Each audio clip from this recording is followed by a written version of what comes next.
Every once in a while, there's something that makes sense, even though you don't necessarily agree with it, that you have to eventually talk about. On today's episode, I'm going to talk about how this recent run by the Bulls has probably secured the fact that Billy Donovan is going to be here for quite a while. And honestly, don't hate it. We're going to talk about it all and more right after this. You are now tuned in to Chicago Bulls Central, your number one place for all Chicago Bulls news and content.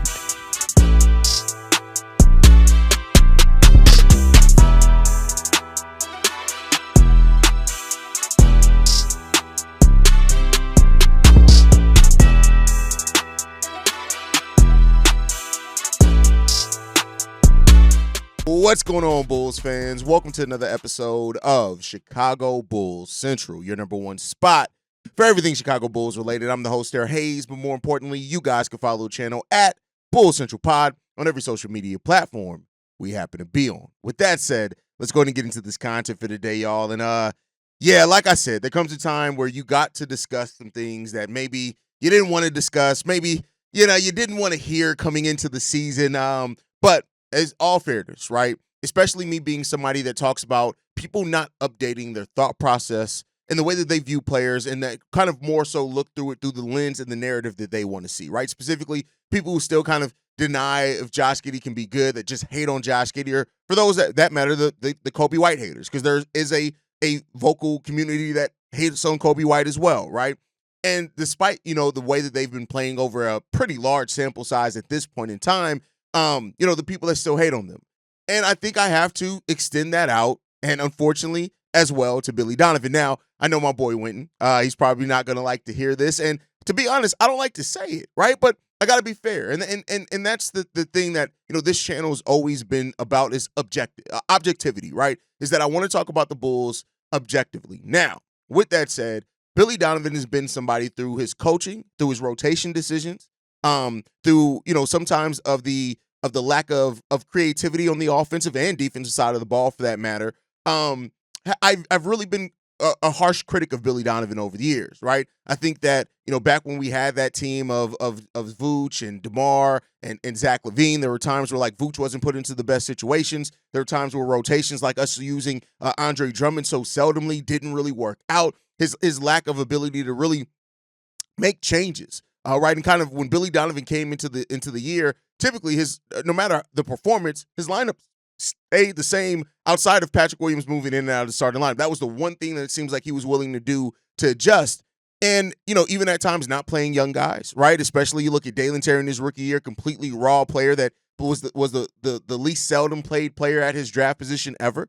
Julian Phillips, which it started coming around right before Julian Phillips got hurt last year. Unfortunately, it seemed like he was about to start playing Julian more.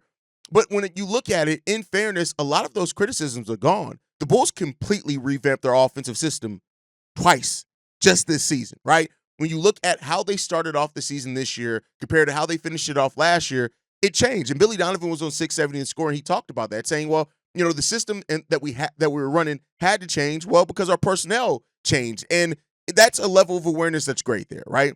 Then you also look at Billy Donovan at the start of the season turning over the defense to Wes Unseld Jr., which had a mixed bag of results because we didn't necessarily have the best defensive talent, right? We still don't. But you look at it now, turning that decision over to Wes Unseld Jr. has really helped, because look at the Bulls now, top 10 in defensive efficiency since the lineup change, and we got kind of better, more functional defenders in there, which still have some lack of on-ball defense at times, but that functional team defense is there and much better, right? And then you look at the not playing rookies. While it started off the season where everybody was criticizing Billy Donovan for not playing Matas Buzelis, despite the way that P-Will was playing, which wasn't great, right? At times where we needed some size, it wasn't happening. At times where Matas Buzelis looked like he was cooking it, you end up playing like 12, 14 minutes where he was clearly ready for more. Now you see him playing Matas Buzelis a lot more, right? Now, there's still times where he sits in the fourth quarter, like last game, but that's because the lineup more. So, like, it kind of makes more sense when he does it now. Also, Matas hitting the rookie wall at some point, clearly being gassed out there, which Billy Donovan talked about. And then the change of the offensive philosophies again, right? To adapt to what we had after the Zach LaVine trade and how we've lost an isolation scorer. and how he had to be more creative. You're seeing more off-ball actions, right? And it seems like there's more of an intention on Billy Donovan, from Billy Donovan, on how to properly use this roster. And one of the things that I said that I knew I was going to eventually have to come to this place of talking about this team and talking about Billy Donovan and the legitimate chance it is now that he signs an extension again with the Chicago Bulls if he doesn't already have one, because the Bulls do give out their secret extensions. But if he does sign another extension with this team, it again comes down to this one thing, right? Is that he's been really good at using a team with no straight up star and spreading the ball around, getting everybody involved. And if you're going younger, that's what you're going to want and what you're going to want to see, right? Over the last 10 games. All right, let's look at the last 10 games. The Bulls have a positive net rating of 9.4, which is 6th in the NBA. They have an offensive rating of 121, which is 8th in the NBA. Defensive rating of 112, which is 7th in the NBA. A 60% true shooting percentage, 6th in the NBA. Effective field goal shooting percentage of 57%, right? And we're spreading the ball around, 13th in assist percentage in the entire NBA and 4th in turnover percentage. Those are all things that at the start of the season we weren't able to say, right? The Bulls were giving up the most points in the paint at the beginning of the season up until basically the All-Star break. Since then, we've been top 12, right, in points in the paint given up, and we're in the top half of the league of points in the paint scored, right? The Bulls have changed their philosophies, and because of that, we are seeing better use out of these players. We're seeing these players play better, and God damn it, I hate to say we're seeing the best coaching out of Billy Donovan that we've seen in his Bulls tenure, because of when you look at the talent that went out versus the talent it looks like we have on paper and what he's getting out of that talent right now, right, and the level that they're playing at. And I did not think that I'd be saying this. I really honestly thought coming into the season I'd be more so talking about a coach in Billy Donovan that, hey, it's clear. We're going younger. We need to move on from Billy. We need a new coach in here. We need a new set of eyes to develop this young talent. And I hate to say, between Peter Patton and what he does development-wise and Billy Donovan and what he's done and adapted to coaching-wise, we may have finally found the right balance. And it goes back to this. Billy Donovan, a coach that reportedly did not want to stick around for a rebuild in OKC, which he only had to do 2 years of, like, it just keeps being looked at as weird, because Billy Donovan, I hate to say it, has looked pretty damn good coaching the team that's trying to develop. Not even talking about the style. Look, throughout all of this, haven't even talked about the stylistic ways that we're using Josh Giddey and Coby White, right, to better balance out their offensive abilities, where we're still finding ways to maximize on what they do well, and they're doing it at the same time, even when he staggers them or not, right? This isn't easy. This isn't something you could just walk. I think sometimes in the NBA, coaching is one of those things that you can underrate so easily, right? Because we look at the talent on the court and we give all the credit to the talent. And one of the things I've criticized about Billy Donovan is the coach's job is to find ways to balance that talent and get the most out of everybody on the court, to where people aren't cutting too much into each other's games. And that's been a legitimate criticism of Billy Donovan with the last version of this team. With this version of this team, Billy Donovan that's not what he's doing. He's finding a way to balance all these talents. He's finding a way, despite the heavy guard lineup, right, to use Tre Jones to the best of his ability, to where Coby and Josh Giddey were still going off even with Tre Jones out there, right? To use Matas Buzelis to where he's having 30-point games, but then still understanding, all right, Matas, listen, we're trying to win this game. Unfortunately, Jalen Smith is bringing it right now. The biggest criticism, speaking of Jalen Smith, that I have over this run of Billy Donovan is how he's not really willing to go into the double big lineup, even when it does make sense out on the court, and how that's basically filtered Jalen Smith out of the rotation. Right now, we saw in last game, Jalen Smith played where Zach Collins only played 4 minutes. So, maybe it's going to be matchup dependent now, and he's starting to learn from that. But Billy Donovan, I don't know if I've ever within a season flipped so much into a positive way. I flipped in a negative way on a coach before, but in a positive way to go where I'm looking at the job that Billy Donovan's doing, and I can honestly say he's doing a good job. And so because of those things, now looking at that, it comes down to this one thing, is that if Billy Donovan, and I still think, here's the thing, I would not be surprised if the Bulls give Billy Donovan an extension this summer. If they just go ahead and say, hey, Billy, you did a really good job with these young guys. We know we're going younger. Yeah, we may not have a lottery pick. We'll see what happens with that one. But we're going to add another draft pick to this that eventually is going to be part of the rotation. We want to see, maybe it's another 2, maybe it's another 3-year deal. But if the Bulls, I I wouldn't be surprised if that's what they do. I still think the Bulls should at least wait and see how much of this end of season carries into the beginning of next season, right? And if that happens and Billy Donovan continues to use these young players correctly, give them an extension. Like, I hate to say that. Well, here's the thing. I don't hate to say it. It's just it's not where I came into the season thinking. But if he is and continues to do this good of a job, Billy Donovan deserves to keep his job. And again, for those that have watched this channel for a long time, you will know that me saying that at this point in the season is probably a shock to a lot of people. But as I tell everybody before, people who can't adjust their opinion and their stance based off the facts, you're stupid, right? It's not a good thing to say, well, this is my opinion. I'm sticking to it regardless of what I see. No, I did think that Billy Donovan and the Bulls should move on from Billy Donovan. But I've seen a lot here to where if they decide to not do that, I'm not against it. Now, here's the thing, right? If they do decide Billy Donovan's contract ends, whatever happens, maybe Billy wants to go somewhere else, maybe he moves to the front office, they decide to bring in another coach. I don't hate that either, right?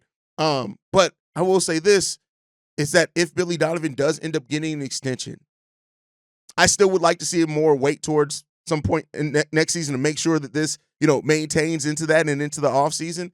But if they do, I actually understand it, right? I understand it now. Shout out to Lethal Shooter.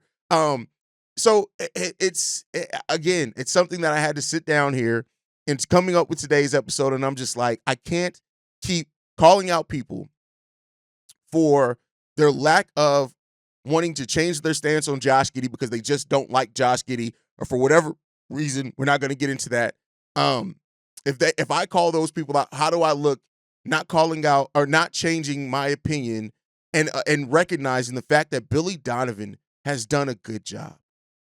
He's done a good job. And it's just, shout out to Billy, man. I was such a staunch guy that just did not like Billy Donovan, but I rock with it now. Like again, I still want to see, I still want to go into next season seeing it, but like I said, man, Billy Donovan, through what he's changed in the Bulls play style, that he's changed and took the Bulls playing a more modern play style, but then even now that we still are shooting a way more threes than what we were last season, or the last 3 seasons under Billy Donovan, now we're getting more into attacking the paint and finding more sustainable offense than just jacking up 3-point shots.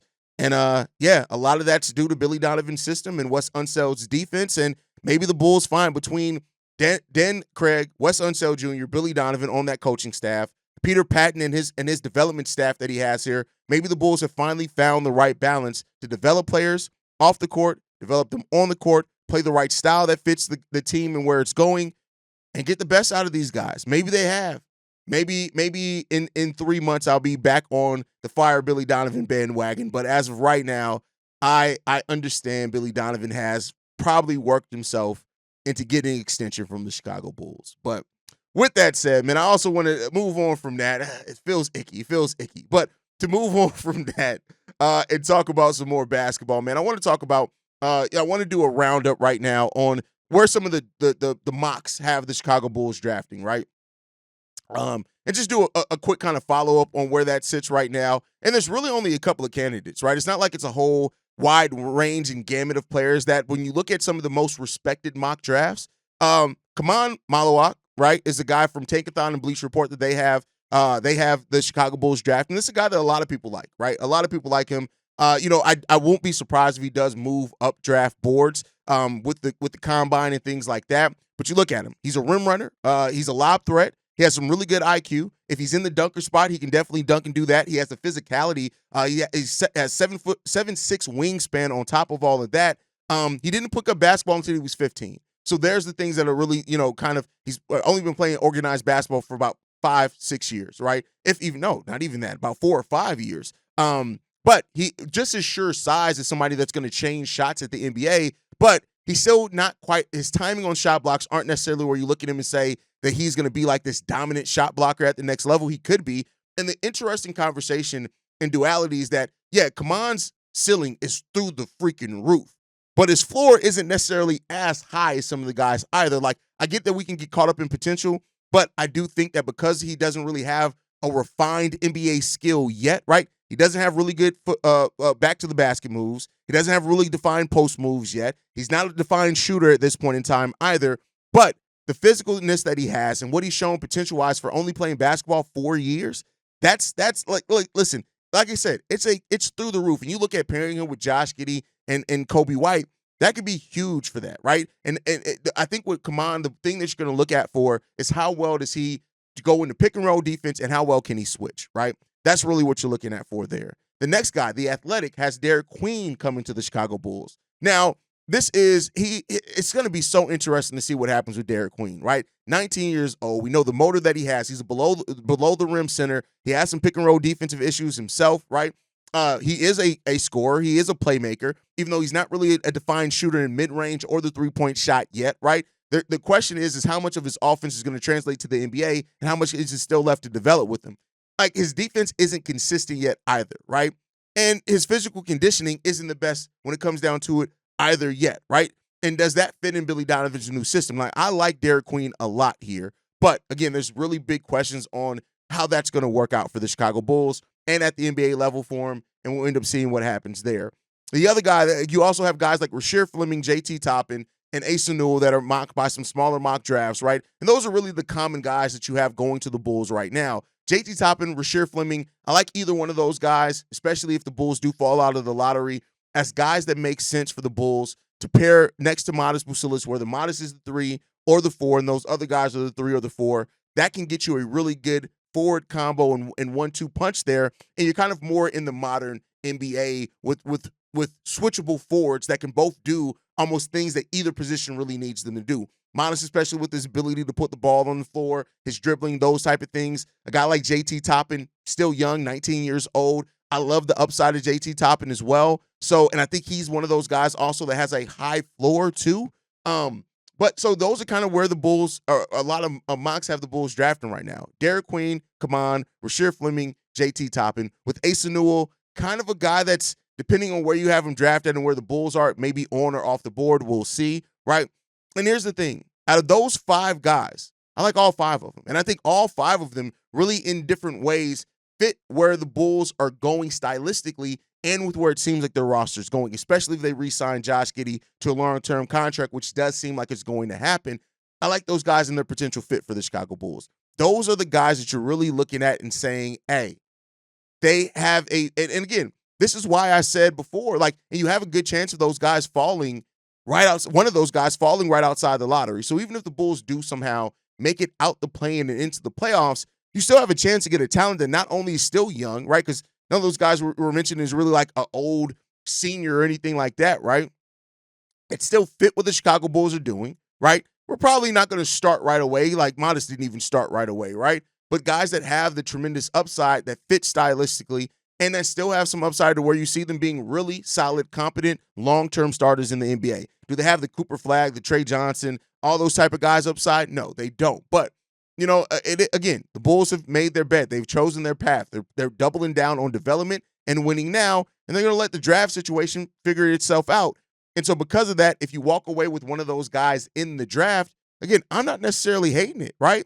So, again, like I said, it could blow up in the Bulls' face, but this just goes to prove, A, the depth of this draft and why in this same draft you can find some guys that really make a lot of sense for you, where you're going, and what you need from these players. And that's really where you can where you have to be where it's a benefit to the team at. So we'll see what happens there. Overall, I do hope the Bulls just get a guy that makes sense for the roster for the present and for the future, right? You're really building towards the future, even though you are now in win now mode, and you're going to stay in that as long as Billy Donovan's the head coach. But you can still get guys that still have tremendous upside, that still can help you win now, and they still make a lot of sense for you, right? J.T. Toppin and Rasheer Fleming instantly. Not instantly isn't fair, but they right away could make Patrick Williams obsolete. And we'll see what happens with that one, right? We'll see what happens. But with that said, we got 2 more things to talk about. Lonzo Ball and his injury update. I just want to get into this real quick. I dropped an ememergency episode on it yesterday. Lonzo Ball, a week away from returning. He suffered another setback. He's not going to be returning for at least another week. It is what it is. I mean, and I don't mean that to sound cold-hearted or anything, but at this point, Lonzo Ball, when he's healthy, he's healthy. When he's not, he's not. I mean, that's just the reality of it. Do I think there's a situation in which they could shut him down for the season? Yeah, I do. Not even going to front on you. Yeah, I think that there's a possibility for that happening. But if it does, we'll cross that bridge when we get to it. I mean, I'm more kind of invested in Trey Jones coming back leading into the plan than Lonzo Ball coming back. Yeah, it is what it is, right? Lonzo's a player that's always going to deal with his fair share of injuries. It is what it is. I think at most you're looking at 55, 60 games. That's a benefit if you get that from Lonzo over the next year over his contract. But Lonzo's he's an injury-prone player. And when he's on the court, it's great, right? And again, when he's on the court, love having him on the court. But he's not a player that at this point you can really build your plan for Lonzo to be on the court. I just don't think you can do that anymore. That's my opinion. Not everybody has to share it, but that's where I'm at for Lonzo. I don't mean to sound cold-blooded about it, but at the end of the day, I mean, I wish him well, and I do hope that he stays healthy. And what he's done over the season has been great, right, when he's actually been on the court. But, and he already said that he's not going to be pain-free any of the season. It's not going to be pain-free until the offseason, which means that either way he's going to be playing through some pain, which means that his shot's probably not going to be there through the play-in, but he still can do things like defense, pass the ball, things like that. And I guess we just got to take the good with the bad. But the Bulls do face off against the Los Angeles Lakers today in a revenge game where we cleaned the Lakers' clock in the last game, and now we got to look and see what the Bulls are going to be doing, right? The Lakers are coming for blood. They won off a game winner last night. They're motivated. Over the last 5 games, the Lakers just have not been good. They're 27th in net rating, 24th in offensive rating, 27th in defensive rating. This is a team that again, if the Bulls come in here, they attack. They got to keep the pressure on both sides of the ball, play sound, attack Luka Doncic, force him in pick. If you can get Luka Doncic in a pick and roll, you force the ball, you try to attack him in the paint, you force him to foul you. That's the game plan against Luka Doncic. That's what worked last time. You keep that up. Matas, whether it's Matas, Josh Giddey, they're going to try to put Luka on either one of those guys. If you can force a switch, or even if you can't, you can force putting him in a pick and roll where he has to choose to go over or under the screen. You attack him at that point, and I think that could be a place of success. Now, are you going to have another game where LeBron looked as bad as what he looked the first time we played them? Probably not, right? So that's going to have to be something. And Patrick Williams, who played really good defense on a LeBron that was returning from a groin injury, we're looking at you now, big dog. What do you bring against LeBron in this game where he's more kind of in rhythm? That's going to be fun to see as well. This is going to be a fun game. I think this is going to be one of those games where, a lot of people are going to look at it and try to use this as, hey, what was legit? If the Bulls get blown out today at home by the Lakers, best believe the naysayers are going to come out and be like, I told you this run by the Bulls wasn't legitimate. We just got to deal with it at that point. But you guys can let me know how you feel on all that down below. Make sure you guys are following the show at Bulls Central Pod. You can send us any feedback, questions, comments, concerns, bullscentralpod@gmail.com. Lastly, if you want to leave a text message and our voicemail for the mailbag, the number to do so, 773-270-2799. We are the #1 spot for everything Chicago Bulls related, but that's thanks to you lovely and beautiful people. And like I like to end every episode on, go Bulls. Love you guys. See red if you can, y'all. Peace. This has been a presentation of the Break Media.